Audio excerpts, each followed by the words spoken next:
तर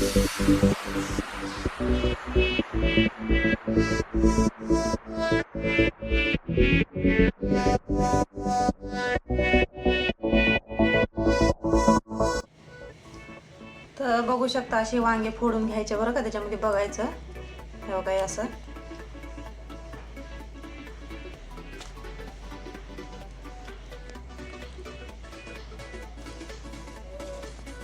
कोथिंबीर, हिरवी मिरची, जिरं आणि हे लसूण.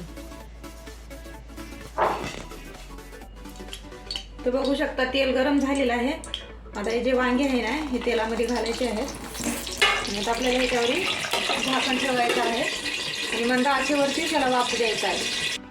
तर आज मी वांग्याचं भरीत बनवणार आहे. तर हे काही असे वांगे घेऊन आलेले आहेत मी बाजारामधनं. तर सर्वात पहिले हे असे देठ काढून घेते मी.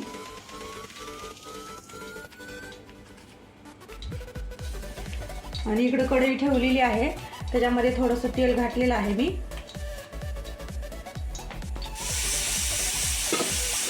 झाकण उघडते. तर बघू शकता वांगे हे बघा असं भाजलेले आहेत. मध्ये मध्ये मी खाली वरी पण केलेलं आहे याला. तर वांगे काढून घेते.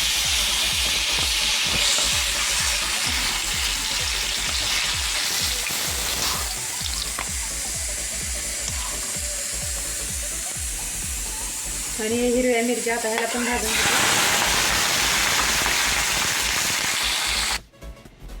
चवीपुरतं मीठ. आता मी याला खलबत्त्यामध्ये वाटून घेते. चवीला एकदम भारी लागतं बरं का हे भरीत वांग्याचं.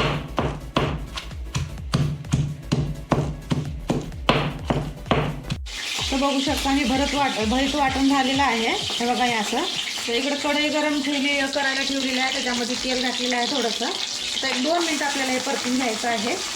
तर खलबत्ता नसेल तर मिक्सरमध्ये पण होऊ शकतं हे. त्याला 2 मिनिटं मी खाली करून घेते.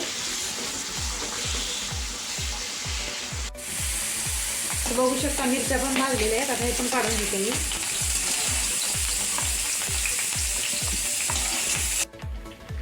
तर बघू शकता 2 मिनिटं झालेलं आहे. तर मी गॅस बंद करून घेते आणि आता चपातीवरी काढून घेणार आहे. तर बघू शकता वांग्याचं भरीत बनवून तयार आहे.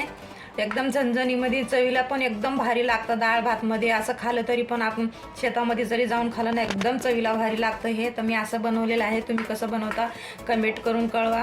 आणि बघू शकता सपोर्ट पण करत चला आणि भेटूया पुढच्या रेसिपीमध्ये.